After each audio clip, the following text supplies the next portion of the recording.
Ce roman, qui s'intitule Vincent, est le roman d'une rencontre réussie parfois et ratée pour l'essentiel, entre Vincent van Gogh et le peintre à l'époque le plus célèbre et le plus coté de France à la fin du XIXe, qui est Félix Diem. Cette rencontre va s'opérer dans des difficultés considérables, tout simplement non pas à Arles, ni à Paris, comme ce fut le cas quelques années auparavant, mais cette rencontre va se réaliser dans la ville de Martigues.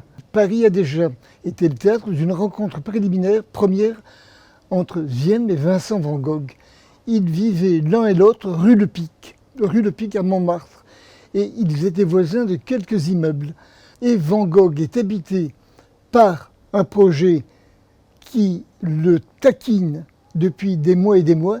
Il veut retrouver Félix Diem, car il veut percer le secret de Diem coloriste, qui est un coloriste remarquable, et en particulier de sa maîtrise de la couleur bleue. Donc Van Gogh vient à Martigues rencontrer Félix Diem pour lui dérober, si j'ose dire, par tous les moyens, le secret de son bleu.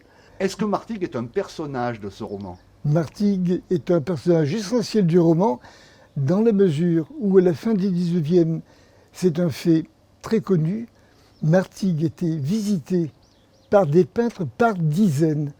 Et je ne crois pas exagérer parfois en disant par centaines. Une partie du monde pictural européen venait à Martigues, car les lieux y étaient très pittoresques. Le logement et la nourriture y étaient meilleur marché que dans beaucoup d'autres villes. Et peut-être les peintres y trouvaient des réjouissances physiques à des prix modestes qu'ils n'avaient pas par ailleurs. Ah ben voilà, c'est la belle couverture qui représente un des magnifiques tableaux de Vincent dans lequel domine le bleu, comme vous le voyez.